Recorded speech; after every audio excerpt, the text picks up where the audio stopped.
Odoo's And accounting then, made documents. easy. Pakita ko po sa inyo yung, ah, ano po nito, purpose po nitong documents.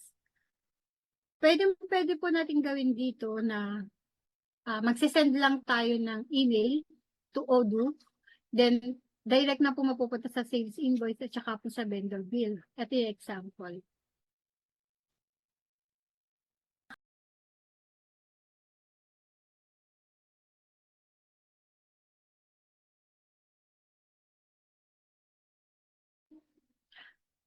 Ayan po. Sa document, pwede po tayo mag-email para po mapunta sa Odoo natin.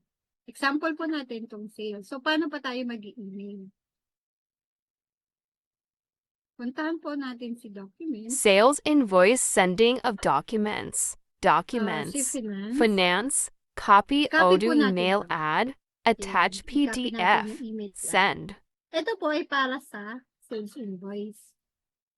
So, kakopy lang po natin siya. Nag-attach na ako kanina.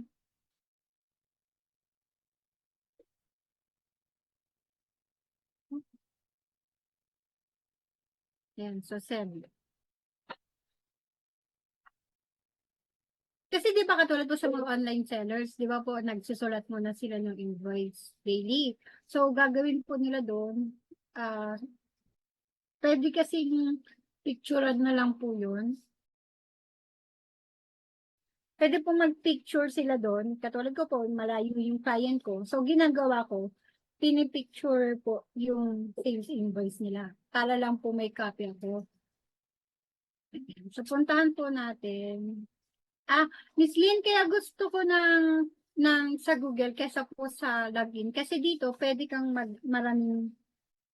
magmarami pong ganyan. Para kung ano man yung mga ginagawa niyo po. Ayan o, yan, madaming ganyan. Hindi katulad kasi sa app nila, isa lang yung pinaka-odo mo po. So dito, ha, di ba po kanina nag-email tayo kay Odo ng sales natin? Ay, sorry. Ito na siya. Ayan na siya. Ayan yung sinample ko po. So, ginagawa ni client ko, magsisend sa akin ng picture, pinapadirect ko po dyan. Then, ito. So, gagawin natin dyan. Ito pwede po kayo maglagay kung kanino galing na customer nila. Pero ako hindi na po masyado naglalagay. Kasi nga po, Shopee. And so, validate nyo po muna kung okay talaga yung sinend niyang resibo at kung talaga bang sales invoice yung naka-attach. So, Validate. validate. Create customer invoice. Then, pagka-validate nyo po, dahil sales invoice yan, hanapin nyo po yung create invoice. So, once na na-create na yung invoice, si Odo, gagawin niya, pupuntahan, ilalabas niya ngayon sa sales invoice. Create a sales So, kunyari si invoice. Jerry. Si Jerry ay hindi ko pa nalagay. So, lagay lang natin. Create Si a customer data. Jerry, ano ba yun? Poster. Tapos, hindi ko naman alam yung mga details niya. So, hindi na po ako maglalagay. Pangalan na lang niya. Then, yung invoice niya, kunyari po ay April 1. Nilalagay ko to immediate. Kasi di ba po ito po depende po sa inyo Depende po dun sa client nyo. Kung may binibigay silang terms. Ang sinasample ko lang po kasi ngayon is yung online seller since sila yung napapanahon ng mga ano po natin, di ba? Clients. Ayan. So, once na maglagay na po tayo ng customer, maglalagay tayo ng invoice date, si payment reference, ito, automatic po yan. Kung ano yung malalabas dito sa draft, pag na-save na natin, yun yung malalagay dito. So, no need na po na isulat. Ilagay nyo po. Or kung gusto nyo naman po, maglalagay pa rin kayo ng indicator kung ano yung gusto mong. Kasi itong payment reference na to, ito yung indicator na ito yung babayaran mo. Since nasa sales invoice naman tayo, hindi na ako naglalagay para automatic na siya. Yan. So, mag-a-add tayo. Ito po depende sa inyo kung gusto nyo pong lagyan ng products. Pero ako hindi po ako naglalagay kasi yung inventory ng customer ko ay pinapaubaya ko po sa kanila kasi matrabaho yun. Alam mo naman pag mga locals. Ayan. So lalagay ko lang po dito order number 1, 2, 3, 4, 5, 6, 7, 8. Tapos ito po ay sales revenue. Then price 197. So kung meron pong tax, since ito, non-VAT tayo. Ayan. So, makikita po natin dito yung below. Para po ma-save natin or ma-post po yung sales invoice natin, confirm nyo lang po. To post your sales Posted invoice, na po yan. click confirm. So, kung makikita po natin sa ginagawa ko yan para tandaan po, ini-start po. Pero kayo po, depende po sa inyo kung ano nyo po siya tandaan. Pero once na validated na siya, may bill na, ibig sabihin nakapag-entry na kayo sa sales invoice, na entry nyo na itong document nito. May question po regarding doon sa ano.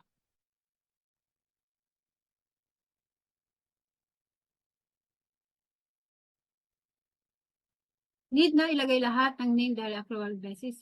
Yes po, pero may solusyon po si Odo dyan. Hindi nyo po siya iisa-isahin. Import lang po tayo dyan. Paano yung multi-buyer nilagay sa isang receipt? Yun po, depende nga po sa inyo kung gusto nyo nga po maglagay ng product. Pagka maramihan pong products yung binili, yun po ba yung ibig sabihin na pagka maraming products na binili, tapos makikita mo sa isang invoice, yun po ba yun? Paano yata yung item yung sumusunod lang? Nasa isang resibo lang. Yun po, ano, di ba po yung kanina? Naka-ano lang siya. Depende po dun sa i-upload niya po na resibo. So, naka-breakdown lang po dito yung mga binili niya po. Po ba? Ayan. So, mag-sample naman tayo dun sa isa. Ang una ko pa sinample sa inyo yung sales. So, dito naman po tayo sa vendor bill o yung expenses natin. Dito po, For expenses, hindi tayo sa vendor bill documents sending pupunta. of Kanina kasi documents, di ba sa sales accounting invoice sa dashboard, documents, vendor tapos bill, finance. copy Tapos Odoo kinopy email natin yung ad, email ad. attach Dito po PDF, send. sa vendor bill, ito po. Ayan. Ito naman yung ika-copy natin. Para po diretso na siya sa vendor bills. So, copy mo yan. Send. Send nyo po. Then, naantayin po natin siya dito sa vendor bills. Ayan po. Ayan na siya. So, gagawin nyo po dyan. Click nyo. Ay, hindi pa siya. Hindi pa pala. Wait lang. Ito. Ayan po. Draft po muna kasi syempre for review mo kung tama yung nakalagay. Actually, may ano na po yan. Automatic na po yan. No need to encode one So, by one makikita nyo po si details. vendor. You just have to check it if Sinan. correct data. Create lang natin. Create a supplier's data.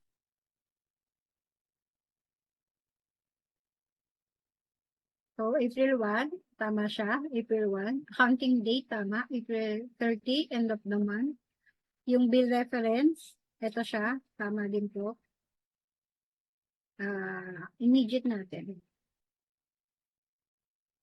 So, dito po, pwede nyo pong baguhin. Ayan. Change the dot account title based on your Angit yung expenses. sulat ko, kaya akala ni Odo 10,000. Pero 1,000 lang. So, save lang po natin.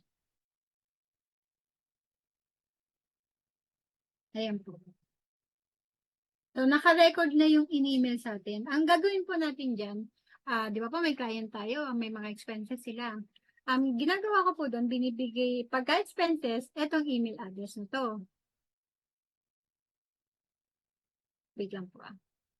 Punta ka sa dashboard. Ayan. Pagka expenses, ito email. Email na pinapadala ko sa kanila. Pagka yung customer, yung kanina, pinandito sa finance. Ayan. Ang kagandahan lang kasi dito is, ano na siya eh, yung makikita mo siya sa tabi, makikita mo yung documents. Hindi ka na yung mag-open ka ng picture, titingnan mo pa siya. Dito kasi yan, no? Direct mo na siyang makikita. Very convenient. Ayan. So, may question po. Yun po ang documents. Ito po, documents. May question. Pag ba na-encode na po, pwede pang burahin? Yes po. Halimbawa po, ito. Sige. Sample tayo. Sa documents, may ano yan eh.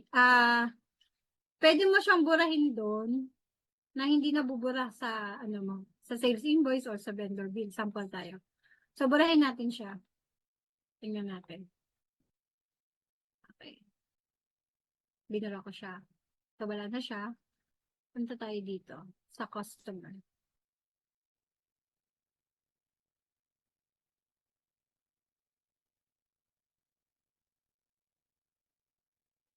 Asan yun?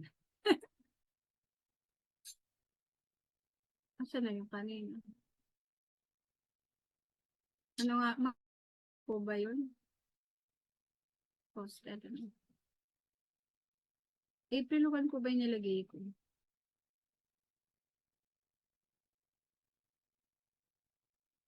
Ito siya. Ito siya. Ayan. Kahit burahin mo na sa documents, nandiyan na siya. Naka-attach na siya. Ito. Pwede mo dito na lang i-download. Pwede doon. Ayan. Makakatipid ka ng ano yan. Makakatipid ka ng storage. Ito po. Okay.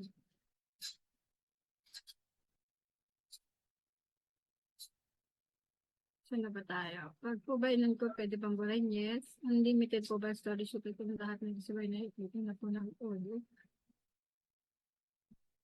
Okay. Capacity.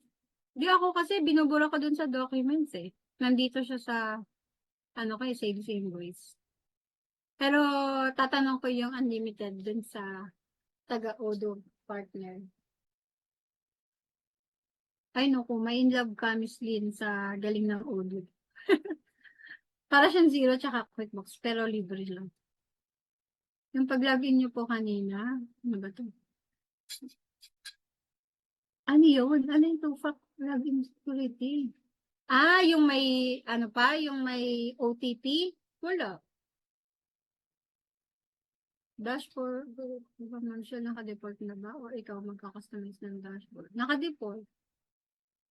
Paano po pag accidentally nabura? May recycle bin? Ano yung nabura?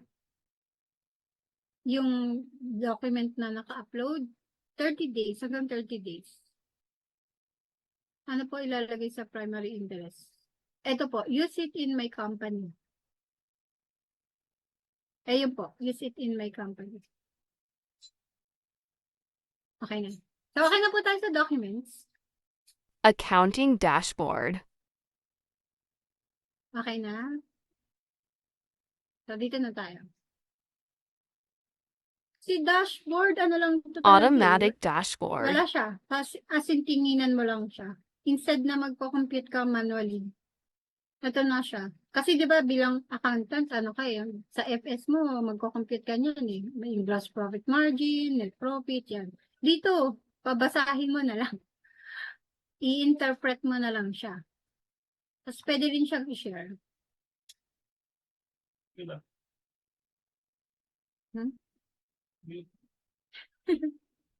Ayan. Okay na tayo sa dashboard. Disclaimer. The information provided is for educational purposes only and should not be considered as professional advice. The interpretation is based on my knowledge and my of working experience as an accountant. I am not connected and not endorsing Odoo. I am just one of the users of Odoo.